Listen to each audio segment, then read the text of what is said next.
Good morning, everybody. Hello there. How are you doing? I'm back. I'm sorry, it's been a couple of weeks. This is Ian. Hello there. How are you doing? I do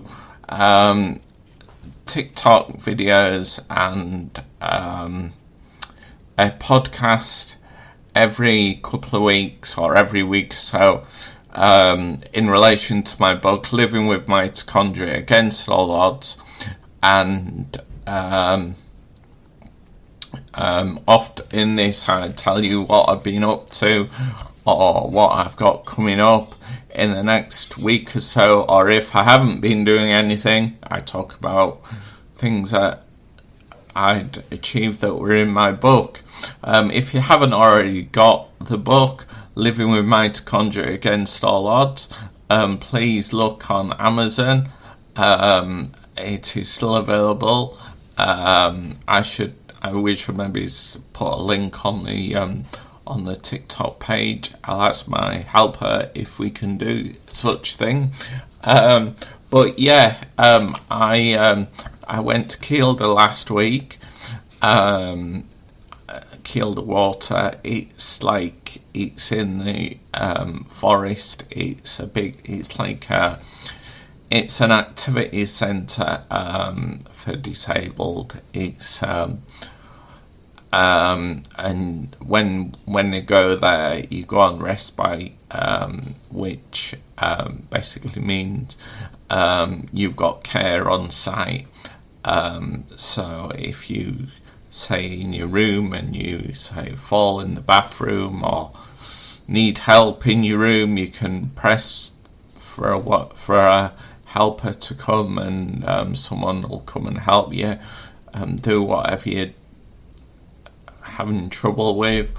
Or for example, one time I was couldn't find one or two things in my room because I can't see.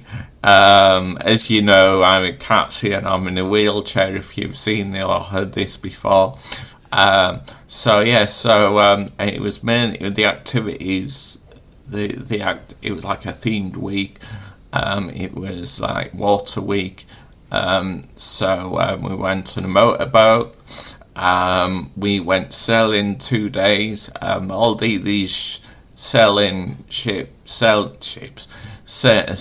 boats, they're kind of geared so we can help sail the vessel, and then we did half a day's canoeing. It was like half a day motorboat, half a day, 2 half days sailing, and half a day canoeing. I'm saying half a day. The sailing was actually full days, but I bowed out at lunchtime because of energy. I feared in the past I may have pushed myself to do the whole day, and then I'd have probably been absolutely worn out the following day. So I only did half a day sailing, and then a couple of days later we did sailing again, and I did half a day again. And other activities we did, as I say, I just chilled out in the afternoon. And actually on the last day, on the Sunday, they did an activity in the morning, and they were going swimming in the afternoon, so I thought I wanted to do the swimming more than what they were doing in the morning. So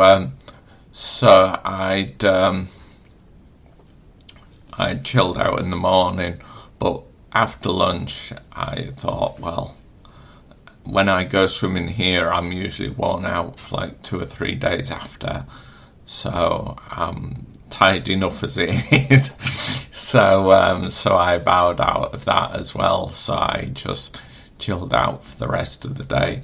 When I say chilled out, I just rest in my room and use my iPad because we're on the Wi-Fi there, and just looked at things on the internet and stuff. So it was, but there was help. There was as much or as little assistance as you needed. For example, say at the start of the week, I got someone to help to get my food for me at lunchtime and at evening time. But by the end of the week, I was queuing up to get my food, and then but then someone had to carry it, because obviously I can't. Well, not obviously, but I can't carry food and push myself at the same time. And also, it is a little bit dodgy, when you can't see people. I think most people knew I couldn't see very well. Although it was quite interesting at the train station coming back, I was trying to follow the rail assistant, and he started taking me through the barrier at the train station, and I wasn't quite in line with where I needed to go through, and also on the way there, the rail assistant at Newcastle took me to the other side of Marks and Spencer's in the train station, and I rung kielder up. Well, I had to rung my sister first because I couldn't remember the number. So, but as soon as I started talking about it, it came back to me. But anyway, I rung kielder and told the reception to let the guy that was picking me up know whereabouts I was. Of course, I said I was at one side of Marks and Spencer's, so they looked at the other side of Marks and Spencer's. But we found each other in the end.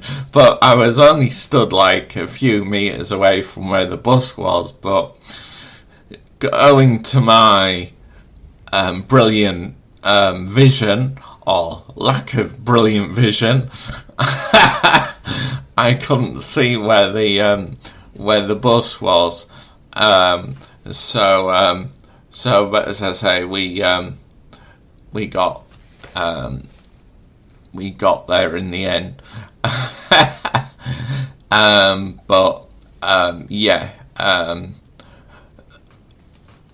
The only downside of any multi-disability holiday is you don't know what the other impairments are going to be, and it is quite often hard to mix if depending. I mean, luckily there was a good mix, but I've been at kielder before or another disability holidays where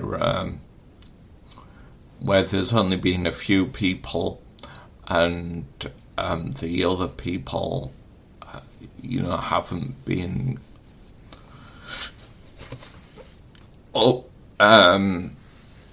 able to understand that I couldn't see very well.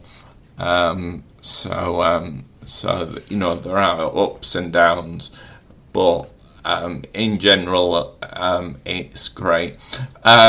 In a moment, I'll be wrapping things up for the podcast, but please keep going on TikTok because I'll be doing a little bit more.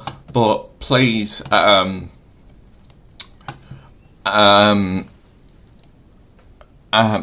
anyway, anyone on the podcast, I'll speak to you all very soon. Okay, thanks very much. Thanks, bye.